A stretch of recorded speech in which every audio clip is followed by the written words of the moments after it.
Morrisons supermarkets have been really dominating the news over the last few months, and you've got to give them their credit. They've played a very clever hand indeed. There's a company that was started in Yorkshire over 100 years ago.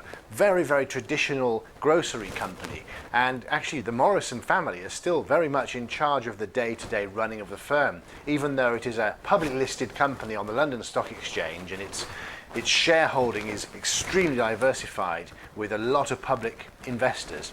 Now, the Morrison family have really know the worth of the company. They expanded it all over the country about 20 years ago. It started to make its way down south. And when the first Morrisons opened in London, people said, oh, look at that, Northerners coming down here. But they're not laughing anymore because it's doing very, very well. It's part of the massive competition that all other supermarkets face.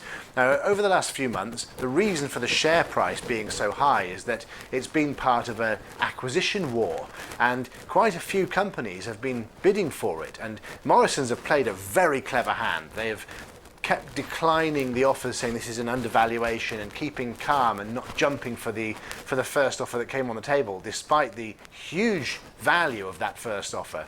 Now, the only company left in the running is Fortress, and Fortress today has upped its bid. Even though it has no competition, it's upped its bid to £6.7 billion to acquire Morrisons supermarkets. This has resulted in the share price of Morrisons going up even further. It's gone up today another 2.4%.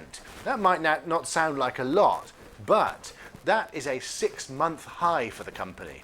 So I think the Morrisons executives knew what they were doing. They played one investor off against another, and now there's only one left, which is almost battling against itself to acquire the company.